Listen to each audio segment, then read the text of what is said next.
Hello everybody and welcome. In this video I'm going to show you how to add captions to photos in Google Photos.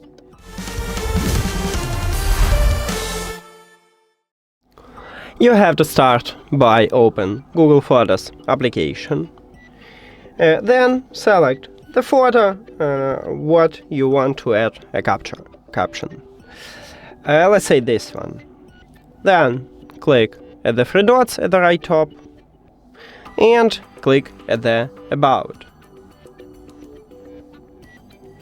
And right here, if you have iOS, you will find Add Description. On Android, the same, but no description, only caption. Tap at this line and then write something, let's say hello. And now we have it. If I go back and return to the About, as you can see, we have it. So that's it. Thank you for watching this video. If you found it helpful, please consider subscribing to the channel and leave the like on the video. See you later.